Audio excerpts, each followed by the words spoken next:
அஸ்ஸலாமு அலைக்கும். வலைக்கும் இன்று ஸலாம் வரஹ்மத்துல்லாஹ். நம்மிடையே புதுக்கோட்டை தொழிலதிபர் அல்ஹாஜ் டாக்டர் சர்புதீன் அப்துல் ரஹ்மான் அவர்கள் துபாய் அல்-வஹா டாக்குமெண்ட்ஸ் அண்ட் பிசினஸ் கன்சல்டன்சியின் நிறுவனர், சேர்மன், சிஇஓ மற்றும் அல்-வஹா பூல்ஸ் நிறுவனம், அல்-வஹா டெக்னிக்கல்ஸ், புதுக்கோட்டையைச் சேர்ந்த எஸ்எஸ் மேரேஜ் ஹால் அதன் உரிமையாளர் உள்ளிட்ட பல்வேறு பொறுப்புகளையும், குறிப்பாக அன்னலார் சேரிட்டபிள் ட்ரஸ்ட் அந்த அறக்கட்டளை நிறுவனருமாக இருந்து வருகிறார். நாம் அவர்களுடன் இன்று நேர்காணல் செய்வோம். அஸ்ஸலாமு அலைக்கும். வலைக்கும் ஸலாம் வரஹ்மத்துல்லாஹி வபரகாத்துஹு. அல்ஹம்துலில்லாஹ். சந்தோஷம். உங்களுடைய நேர்காணல் செய்வதற்காக நீங்க இந்த நேரத்தை ஒதுக்கி தந்தமைக்கு மிக்க நன்றியை தெரிவித்துக் கொள்கிறேன். குறிப்பா இப்போ அல்ஹம்துலில்லாஹ். நீங்க வந்து துபாய்ல வந்து அல்-வஹா குழுமத்தை ஆரம்பித்து நடத்துகிறீர்கள். துபாய் நகருக்கு நீங்க எந்த வருஷம் வந்தீங்க? அத பத்தி உள்ள விவரங்கள சொல்லுங்களேன். 1983 பிப்ரவரி மாசம் 17ஆம் தேதி நான் அங்க வந்தேன். ஆமா.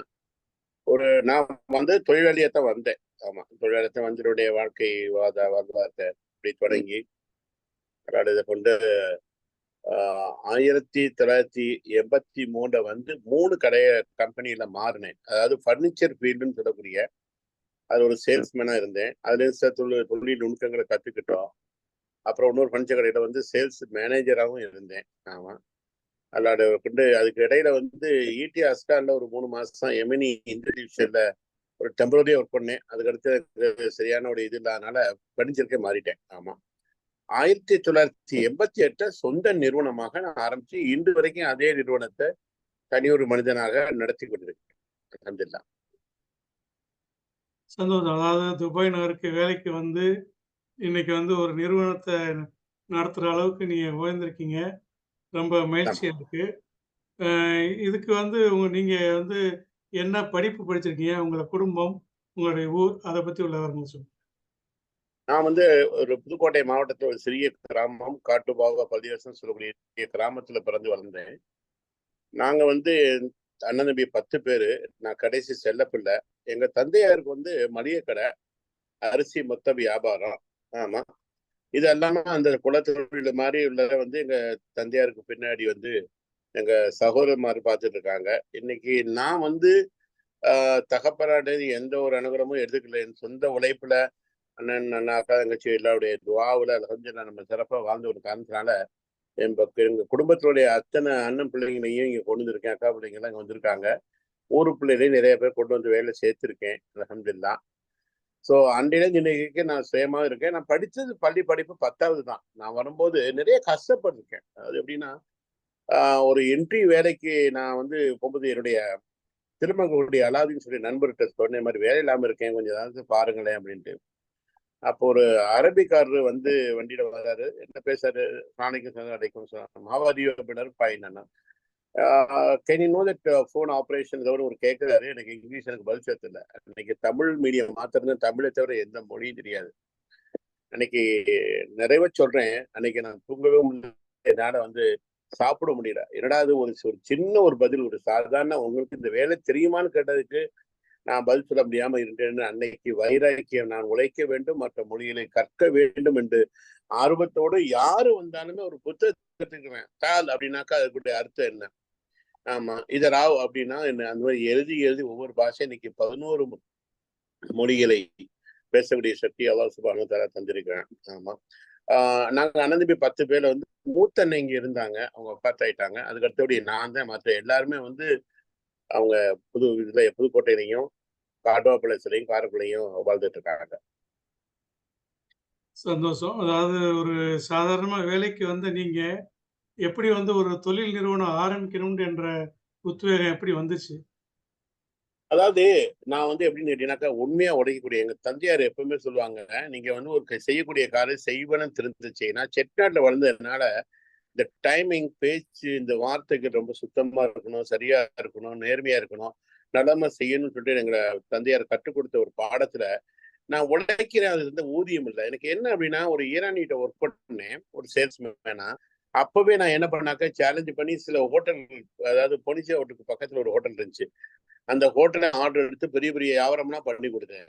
அப்ப எனக்கு எந்த இங்கிருமெண்ட் தரல. நான் கடையை மூட்டு கூட அந்த ஹோட்டல்ல போய் பேசி உங்களுக்கு வந்து ஃபுல் பர்னிச்சர் பண்ணி தரேன், கர்டன்ஸ் பண்ணி தரேன், ஏதாவது பண்ணி தந்தேன். அப்பாவது என்னுடைய வியாபாரத்தை 2 மடங்கு 3 மடங்கு 4 மடங்கா நான் வந்து ஆக்கி கொடுக்குறேன். ஆனா என்னுடைய முதலாளி என்னை அப்ரிசியேஷன் பண்ணல. இந்த உழைப்பை ஏன் நான் சொந்தமா செய்யக்கூடாது அப்படின்னு எனக்கு மன உளைச்சல் அதிகமாயிருச்சு. எப்போ 83ல வந்த எனக்கு 88லயே எனக்கு வந்து ஏன் சொந்தமா செய்யக்கூடாதுன்னு சொல்லிட்டு நாங்க ரூம்ல பேசிட்டு இருப்போம். அப்ப நண்பனா பேச போகும்போது அந்த நண்பர்கள் வந்து நம்ம உதவி செய்வோமே நீங்க ஆரம்பிக்கிறேன்னு சொல்லி அந்த ஒரு உத்வேகம் சொந்தமா ஏன் செய்யக்கூடாது, இந்த உழைப்பை யாருக்கும் உழைக்கிறோமே, ஒரு அப்ரிசியேஷன் கிடையாது, ஒரு அதோடைய ஏதாவது ஒரு வெகுமதி ஏதாச்சும் அடிஷனல் ஏதாவது கொடுக்கலாமே, ஒரு ஆர்டர் எடுக்கிறோம் காம்பன்சேஷன் ஏதாவது சொல்லுவாங்கல்ல, அந்த மாதிரி ஏதாவது கொடுப்பாங்களா, அந்த மாதிரி எந்த இதுவுமே எனக்கு தரலனால அந்த ஒரு வெறித்தனமாக நம்ம சொந்தமா செயல்பட ஆரம்பிக்கப்பட்டதுதான் வந்து காலித் வலீத் பர்னிச்சர்னு சொல்லிட்டு 1988ல நம்ம நெய்ப் ரோடு ஈமான் பார்மசிக்கு பக்கத்துல டாக்டர் லத்தீப் கிளினிக் பக்கத்துல நான் ஷேக் முகமது பின் சுபாத்னு சொல்லக்கூடிய அந்த பில்லாவில் நான் அந்த நான் பர்னிச்சர் கடை ஆரம்பிச்சேன். சந்தோஷம். இப்ப பர்னிச்சர் அந்த கடைய ஆரம்பிச்சு, அதுக்கப்புறம் நீங்க halwa documents and business consultancy இந்த நிறுவனத்த நீங்க எந்த வருஷம் தொடங்குனீங்க? அதாவது நான் இப்ப அதை வந்து மொத்த இந்த வாழ்க்கையில எனக்கு மிகப்பெரிய ஜாம்புவான் இந்த அரபிகள் மற்ற அந்த நம்ம இந்த கவர்மெண்ட் சம்பந்தப்பட்ட போலீஸ் அதிகாரிகள் மற்றபடி லேபர் இமிகிரேஷன் அதிகாரிகள்லாம் எங்களுக்கு தொடர்பு ஏற்பட்ட உடனே நான் என்னன்னா சிறுக என்னுடைய காம்படிஷன் இதுல சில பேர் பணிச்சல வாங்கி ஏமாறிட்டு போனால பைனான்ஸ் ரீதியாக பாதிக்கப்பட்டேன். பாதிக்கப்படும் போது நான் 2000 வந்து இந்த தொழிலுக்கு நான் மாறக்கூடிய சூழ்நிலை எனக்கு ஏற்பட்டுச்சு. எனக்கு உத்வேகமா இருந்த என்னுடைய குரு வந்து ஹைதராபாத் டைப்பிங் குறைசி சாப் இருப்பாங்க. அவங்க சொல்லுவாங்க, சர்பதி நான் உனக்கு வந்து எல்லாமே உனக்கு இது பண்றேன், நீங்க வாங்குறேன் அப்படின்னு சொல்ல போகும்போது அரபி மொழியை நான் தரவாக கற்றுக்கிட்டேன். ஒரு தாய்மொழி போல அரபி மொழியை வந்து நான் கற்றுக்கூடிய பாசை இருந்துச்சு.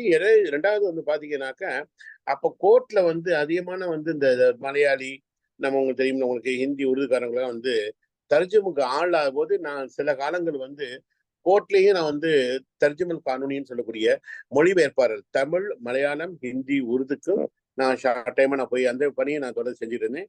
அரபி மொழியை முழுமையாக கற்றுக்கொண்டதன் காரணமாக. ஆமா. ஸோ இது வந்து 2000 வந்து எனக்கு அந்த உத்வேகம் சொந்தமா நம்ம இந்த தொழில் செய்யலாமே, இதை முன்னிட்டு போலாமே அப்படின்னு சொல்லி என்னோட நண்புடைய உற்சாகத்தினால இந்த தொழிலுக்கு நான் வந்து 2000 வந்து டாக்குமெண்ட் கிளீன் முழுக்க அதுல வந்து இன்றைக்கு ஏறத்தாழ ஒரு 10,000 கம்பெனி வரையும் என்னுடைய கையில நான் வந்து ஆரம்பிச்சு கொடுத்துருக்கேன். சிறிய பெரிய தொழிலாளிகளை உருவாக்கி கொண்டிருக்கிறேன். அதே போல மிகப்பெரிய ஜாம்புவான் விஐபின்னு சொல்லக்கூடிய police department, immigration department, municipality, labour இதுல உள்ளவங்க அரபியில் தொடர்பு கொண்டு அவங்கள ஸ்பான்சர் ஆக்கி அவங்க மூலமா நிறைய கம்பெனில இன்னைக்கு ஒரு 300 கம்பெனிக்கு நான் லீகல் அட்வைஸா இருந்துட்டு இருக்கேன். சந்தோஷம். இப்ப நீங்க வச்சிருக்கிற கம்பெனில உங்ககிட்ட எவ்வளவு பேர் இப்ப இதுவரைக்கும் வேலை பார்த்துட்டு இருக்காங்க? இப்ப நம்ம கம்பெனி இருக்கவங்க 6 பேர் இருக்காங்க. நம்ம டாக்குமெண்ட் பொறுத்தவங்க அதிகமா தேவையில்லை, எல்லாமே ஆன்லைன் ஒர்க் தான். மேக்சிமம் வந்து எல்லாமே இது பண்ணிட்டு இருக்கோம். அதனால வந்து எங்களுக்கு 6 பேரே போதும். எல்லாமே ஆன்லைன்ல கண்டு ஒருத்தர் 2 பேர் இருந்தாலே போதும். அந்த அத்தனை கம்பெனியும் நம்ம ஓடுறோம். ஏன்னா நம்ம பப்ளிக்கு வந்து எல்லாமே என்னுடைய கம்பெனிக்கு எங்களுக்கு வேலை சரியா இருக்குன்ற காரணத்தினால தற்சயமே நான் 6 பேரை வச்சு பார்த்துட்டு இருக்கேன். அல்ஹம்துலில்லாஹ் சிறப்பா இருக்கு. சந்தோஷம். இப்ப வந்து புதுசா வேலை தேடி இங்க வந்து வேலைக்காண்டி வர்றாங்க. அப்ப வர்றவங்க வந்து இந்த மொழி பிரச்சனை, மத்த விஷயங்கள்லாம் இருக்கு. புதுசா வேலை தேடி வர்றவங்களுக்கு நீங்க என்ன மாதிரியான ஆலோசனைகள் சொல்ல விரும்புறீங்க? புதுசா இப்ப வர்றவங்களுக்கு நான் ரொம்ப வருத்தப்படுறேன். அதாவது ரொம்ப பேர் வர்றங்க பாருங்க, இப்போ வந்து 10th 12th அதாவது கட்டுப்படியே காலேஜ் இத்தனை பட்ட படிப்பு வரவங்க பேசுறதுக்கு தடுமாறுறாங்க. அப்ப முதல்ல பேசிக் நான் என்ன சொல்றேன்னா, எந்த நாட்டுக்கு போறோம், அந்த நாட்டுடைய தாய்மொழி என்ன, தொழில் மொழி என்ன, அதை கத்துக்கணும். நம்ம என்ன படிச்சிருக்கோம், நம்ம என்ன மாதிரி வேலை செய்யணும், அதை ப்ரிப்பரேஷன் பண்ணும். அவங்க பயாட்டாட்ட கூட ஒழுங்கா அடிக்க தெரியாம இங்க யாரோ அடிச்சு கொடுத்து அங்க ஹெச்ஆர்ல கேள்விகளுக்கு தடுமாறுறாங்க. நான் என்ன சொல்றேன்னாக்க, நீங்க வந்து வரும்போதே ப்ரிப்பேரா வாங்க. ஒரு பயணத்துக்கு போனோம், அப்ப நம்ம எப்படி நம்ம ஏற்பட்டு போகும்போது டிக்கெட் வாங்குறோம், பாஸ்போர்ட் வச்சுக்கோம், அந்த மாதிரி வர்றதுக்கு முன்னாடியே எந்த வேலைக்காக வர்றோம் அப்படிங்கறத ப்ரிப்பரேஷன் வந்தாக்க நிச்சயமா அவங்களால வந்து அதை முன்னெடுத்து போக முடியும். சந்தோஷம். இப்ப வந்து அடுத்து வந்து இப்ப இவ்வளவு காலம் நீங்க வந்து கிட்டத்தட்ட ஒரு 40 ஆண்டு காலம் இப்ப துபாய்ல இருந்திருக்கீங்க. நீங்க வந்து சந்திச்ச ரொம்ப மறக்க முடியாத மனிதரா நீங்க யார நினைக்கிறீங்க? நான் வந்து சந்திச்ச மறக்க முடியாத ஒரு நகைனா ஷேக் நூர்தீன் காக்கா, செம்பி ஷேக் நூர்தீன் காக்கக்கூடிய மாபெரும் மனிதர் இந்த உலகில் இல்லை. அல்லாஹ் சுப்ஹானஹு வ தஆலா மறுமையில அவங்க ஜன்னத்தை நசீபாக்கணும். அவங்ககிட்ட இருந்து தானமத்தையும் கத்திருக்கேன், தர்மத்தையும் கத்திருக்கேன், இன்முக உபசரிப்பை நான் கத்திருக்கின்றேன். யாரு வந்தாலுமே ஒரு இன்பத்தோட வரவேற்று, அது இந்துவா இருக்கட்டும், முசல்மானா இருக்கட்டும், பங்காளியா இருக்கட்டும், யாராகட்டும், அவங்களோட வரவேற்கக்கூடிய விதம், உபசரிக்கக்கூடிய விதம், அவங்கள அனுப்பி வைக்க போகும்போது அந்த டோர் வரை இல்லாம அந்த லிப்ட் வரை இருந்து இது வாங்க உங்கம்மா ஏதாச்சும் உதவி வாங்கம்மா உங்க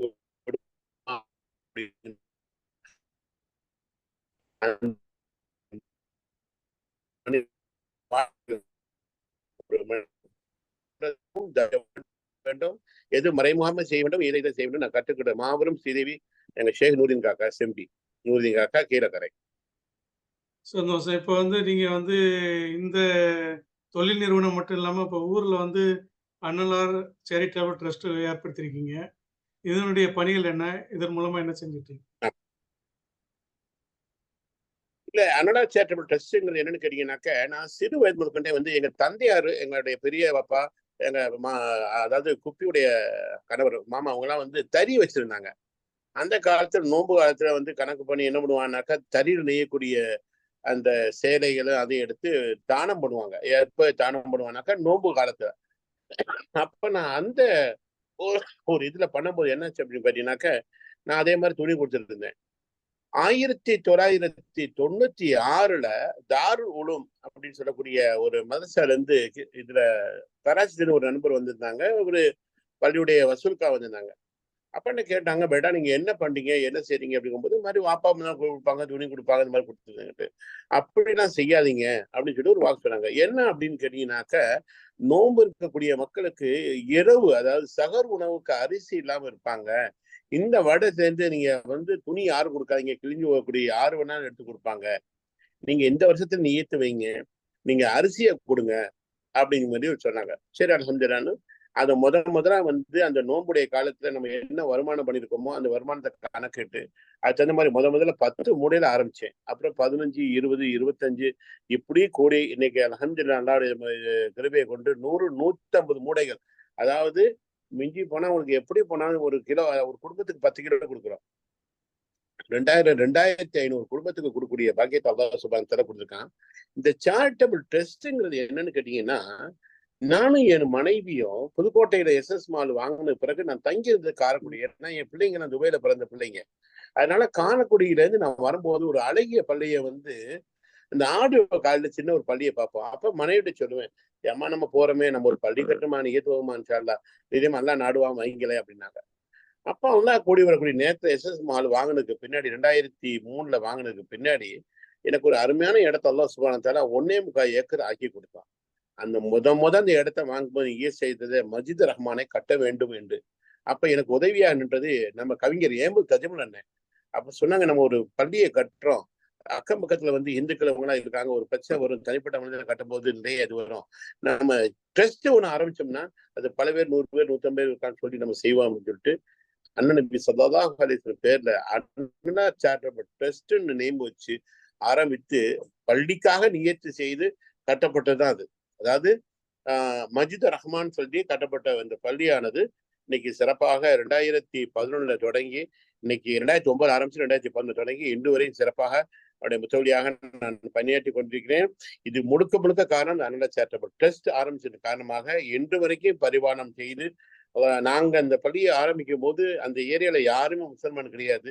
இன்னைக்கு இந்த பள்ளி சலாம் நகர்னு என் மகனுடைய பேர்ல உருவாக்கப்பட்டு இந்த பள்ளி வந்ததுக்கு பின்னால் பள்ளியை சுற்றி 84 முசல்மான் வீடுகள் இருக்கின்றன. என்னுடைய வீடும் அங்கதான் இருக்கின்றன.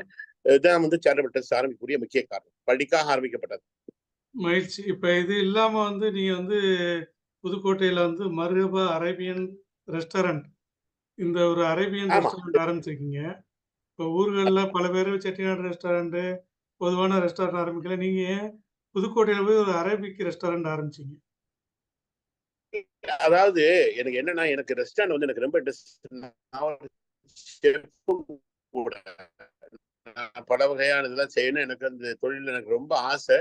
நான் அரேபிய நாட்டில் இருக்கக்கூடிய உணவுகளே நம்ம பிறந்த ஊர்ல கொடுக்கணும், நம்ம சொந்த இடத்துல செய்யணுங்கிறதுக்காகவே நான் முழுக்க முழுக்க கலையில இருந்து அதனுடைய டெக்கரேஷன்ல இருந்து பர்ச்சேஸ் பண்ணக்கூடிய ஐட்டங்கள்ல இருந்து கிச்சனுடைய அமைப்புல இருந்து எல்லாமே முழுக்க முழுக்க என்னுடைய முழு ஒரு சந்தோஷமா அந்த இதை ஏற்பாடு பண்ணி இன்னைக்கு சிறப்பாக நடத்திட்டு இருக்கேன் இன்ஷா அல்லாஹ். அதாவது அதாவது நமக்கு கிடைக்கிற இலகுவா கிடைக்க வேண்டாம், யான்பற்ற இன்பம் பெருக வையங்கும் மாதிரி நம்ம ஊட கிடைக்கணுக்கான ஆரம்பிக்கப்பட்டதான் அந்த அரேபியன் ரெஸ்டாரண்ட். சந்தோஷம். நிறைவா வந்து நீங்க வந்து இதன் மூலமா நீங்க மக்களுக்கு சொல்ல விரும்புவது என்ன?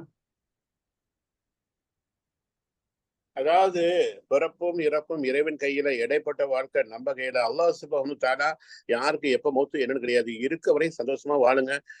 மற்றவர்களை அரவணைத்து செல்லுங்கள். இவன் என்ன கொண்டு வந்தா என்ன கொண்டு வந்த மாதிரி ஒண்ணுமே இது கிடையாது. நான் சொல்லக்கூடிய ஒண்ணே தான், 3 வார்த்தையை வச்சுக்கோங்க. Nothing is impossible, you can do anything, you are not a useless. உங்களால முடியும், முடியாது ஒன்றும் கிடையாது. நீங்க யூஸ்லெஸ் கிடையாது, யூஸ்லெஸ். நீங்க வந்து குறைவாக உங்களை மதிப்பிடாதீர்கள். வாழ்க்கையில் உயர தன்னம்பிக்கை வேணும். அது எந்த தொழில பண்ணீங்களோ அந்த தொழில் நம்பிக்கை வேண்டும். 3வதாக என்னுடைய ரப்பல் ஆலமீன் என்னை கைவிட மாட்டான்.